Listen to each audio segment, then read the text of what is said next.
All right, your learning objective for today is learn the properties of what makes a relation a function and identify domain and range.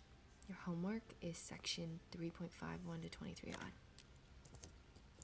That's from your textbook. You're going to have to take your textbook from under your chair and take a picture of 3.5. That would be pages 172 and 173. Okay, let's start in on today's notes.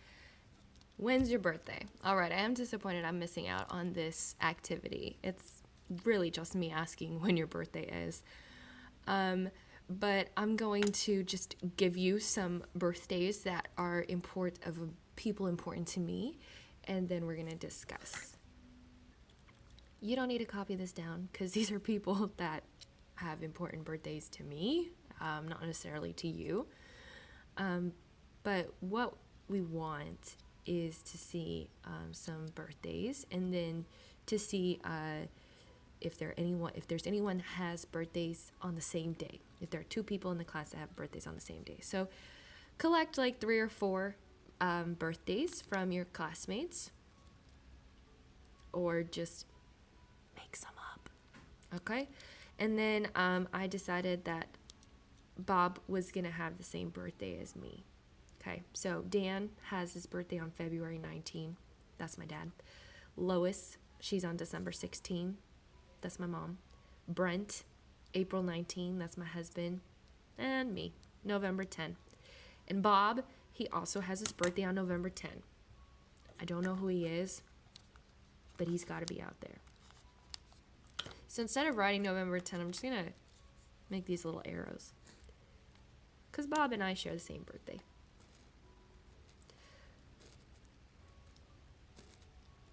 The reason why we're drawing these arrows is because later on we're going to see these arrows come up again, and we're going to want to be in the habit of looking at what is allowed and what it's not allowed for these arrows. Okay, so the next question is it okay for Bob and I to have the same birthday? Is it okay for 2 things on this to go to the same birthday? 2 names, same birthday. And yes, it is okay, right? There are tons of people who have birthdays on the same day as other people. So it is okay for Bob to have the same birthday as me. Now, is this okay? Can my dad have 2 birthdays? Can he have one on February 19 and December 16? No, he can't have 2 birthdays. Okay? That's not allowed. The same applies to a function's input and output.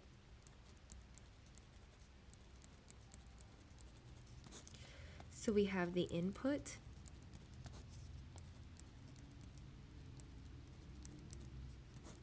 and the output.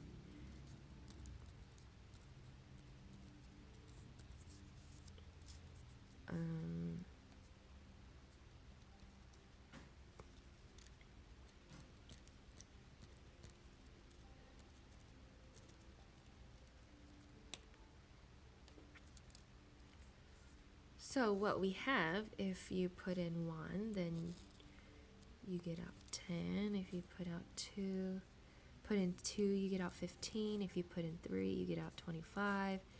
If you put in 4, you get out 30. I'm just making stuff up right now. This is all okay. But as soon as one number, one input, suddenly has 2 outputs, not a function. Not a function.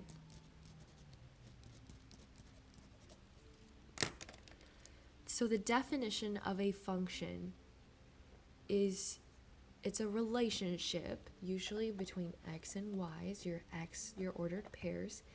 A function is a relation for which each input value has its own specific output.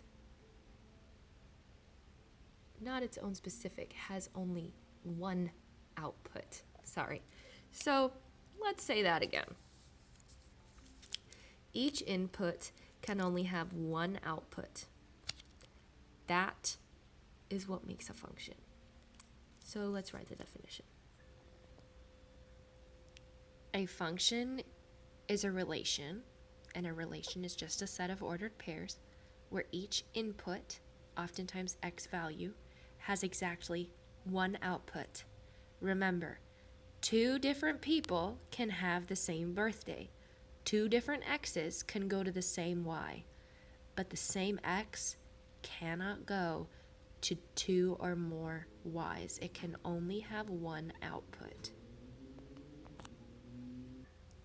I want you to pause the video here and try out figures 1, 2, 3, 4, and the table to decide if they're a function or not. Pause the video and then play once you have decided, and I'll explain.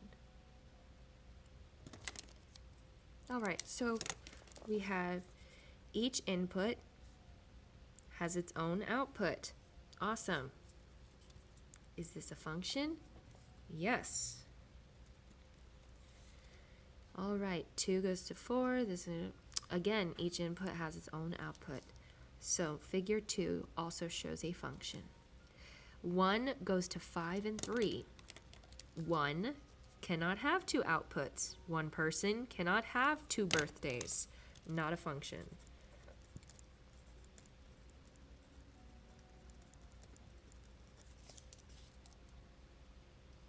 Again, this is a function, yes.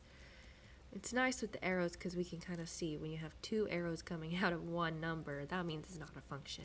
But sometimes it's a little bit harder when you have a table or a set of ordered pairs. 0 goes to 2, 3 to 4, -3 to -2, and 2 to 4. All right, we see 3 goes to 4, and 2 also goes to 4. Can 3 and 2 have the same birthday or have the same output? Yes, they can. Yes, this relation is a function. What's a relation? A set of ordered pairs. Everything's pretty much a relation, okay? Relationship when you have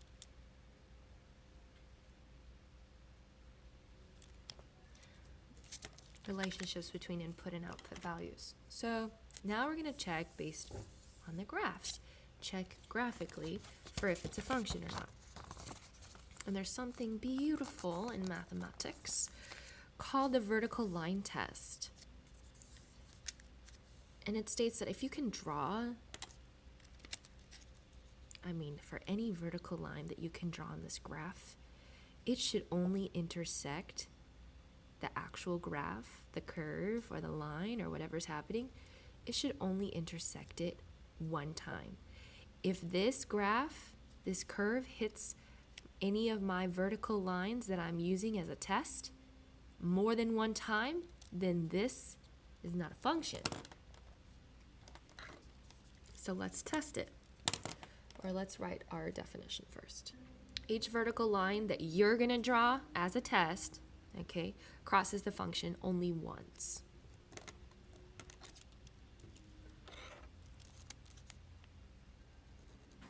This one crosses right here. This one crosses here, here, here. Okay. This looks kind of like it's becoming vertical, but it really just continues to go out. Okay, that's what these curves do. So each of these vertical lines only hit the function one time. Therefore, this is a function. Yes. Let's check this one. Wow, 1, 1, 1, 1, 1, 1. Yeah, all of these lines are only hitting one time. Yes. Uh-oh. We have a value here and a value here on the same vertical line. Not a function.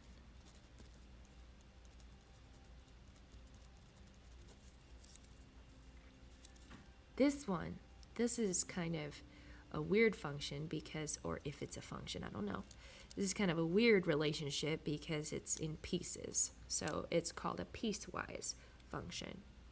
if it's a function. Again, we don't know. It's called a piecewise relationship.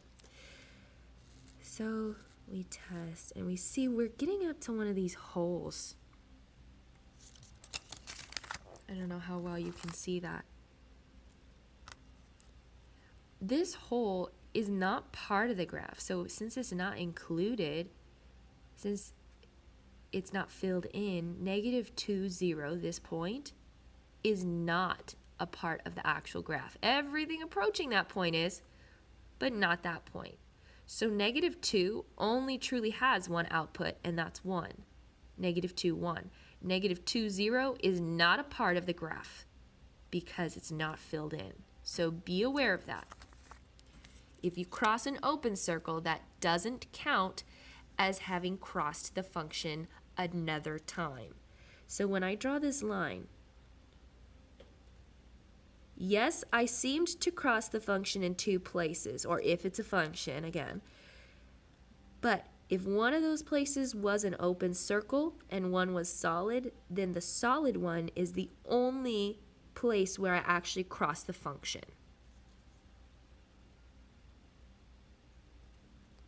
Same here. Not crossing the graph. Here, crossing the graph. Here and here, but not here and here because of those open circles. So that one's kind of tricky, but yes, this one really is a function as well. The last one is state the domain and range of each function right as inequality and interval notation state whether it's a function or not. Okay, so first we have ordered pairs. Domain are the x values, all the x's that could possibly be used. Range are all the y values that are being used by the graph. I say being used by the graph because if you plugged in -1, you would get out 0, okay? -1 is being used by the graph. -4 on the x-axis is not being used by the graph. The graph does not ever, this line, this grid mark that basically shows you where -4 is never touched by the graph, okay? And since there's no arrow, we know it will never be touched by the graph. If there were an arrow, then you can assume everything going in that direction was also being used by the graph. But here, the first x value that is used is -3, and anything below that is not a part of the domain. When they give it to us as ordered pairs, we just write the domain as the x's and the range as the y's. But we're going to write it as, least to greatest, okay, have some sort of order. I'm going to write it in as a set. So I'm going to put D for domain. The domain values are 1, 2, -1, and 1. So I'm going to write those in least to greatest. If there's a repeat, you don't need to write it twice, just write it once. -1, 1, 2. The range are all the y values. 3, 4, 5, 2. 3, 4, 5, 2. Sorry, I forgot to put it in least to greatest. Okay, so now, is it a function? No, it is not. 1 goes to 3, and 1 also goes to 2. 1 cannot go to 3 and to 2. So when you have a repeat in your x's, that's what you need to check for when you have it just in number form. So it's a little bit easier to see in graphic form, as a graph. But in numeric form, if you have a repeat in the x values, check the y's, and if the y's are different, then it's not a function. If they just happen to write the same point 2 times just to be rude, then it would still be a function, right? Because it would just be like repeating that the same person has the same birthday as they already do. Okay, so domain, again, x's. It goes -1, 0, 1, 2. Ah, it's already in order, nice. Range. We have 0, 0, 2, 8. 0, 2, 8. Again, we don't need to write the 0 twice. So we'll check. Are there any repeated x values? -1, 0, 1, 2. No, there aren't, so it's a function.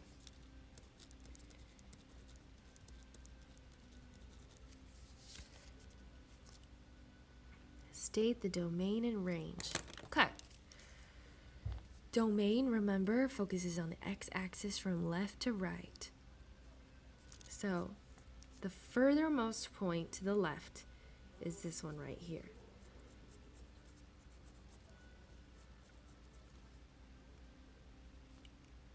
Now, is this included? Yes, it is. So that would be a bracket. Okay.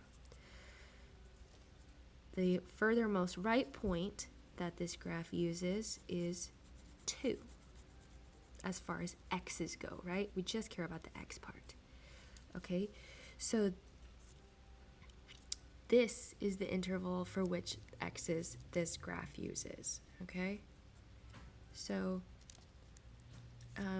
I'm gonna say, let's just skip the inequality and go straight to interval notation. So I'll fix that on yours as well so you won't have that mistake. So the x values, the smallest x value is -3. It's in between -3 and +2. Are these whole circles, those points, where it ends? Yes, it is. So that's bracket and bracket. I switched my colors for domain and range. Hope you won't get too thrown off. Okay, so interval is from -3 to 2. Is 3 an x value that's being used? No, it's not. That's not an interval. Great. Okay, so this is the domain. Okay, so now looking at the y's, we go from bottom to top. Or you can turn your paper and go from left to right, just like we did before. This lowest point on this graph, the lowest y value that's being used, is -3. And it is being used, it is a bracket, so we're gonna put bracket -3 for our range. All these are being used, all these are being used. What is the highest point that this gets on the y-axis? 3 is the highest that it goes. Remember, range is just looking at the y's.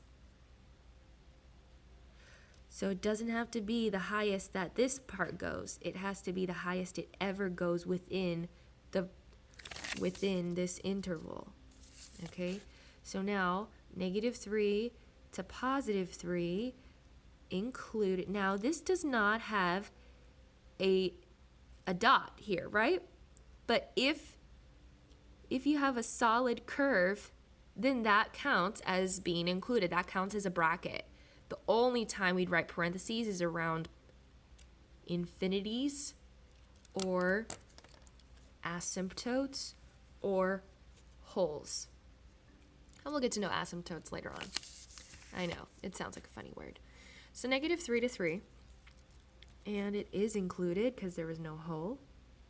And then we need to state whether it's a function or not. Does it pass the vertical line test?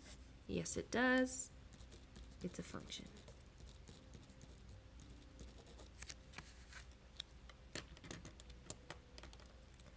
All right.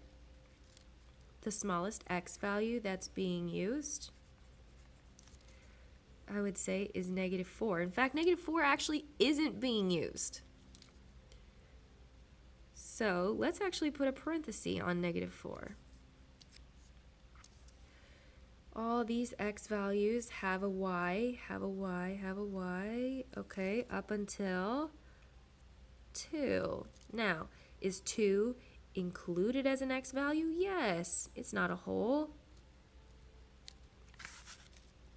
So my domain is this interval in orange, -4 to 2.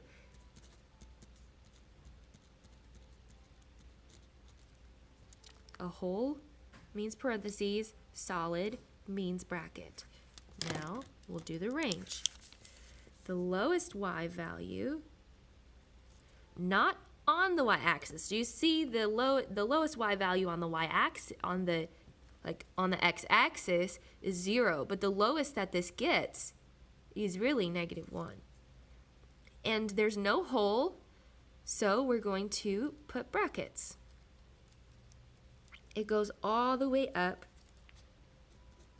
this interval, that is all the range values being used, that to the 5. Is the 5 used as a range value? Yes, it is. It exists right here. This point is literally 2, 5. And if 5 can ever be written in the y part of a point, then it's in the range. So this is a bracket.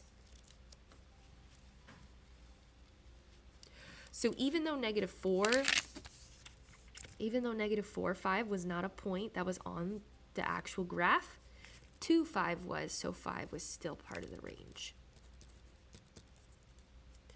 From -1 to 5, both brackets. This also passes the vertical line test and is a function.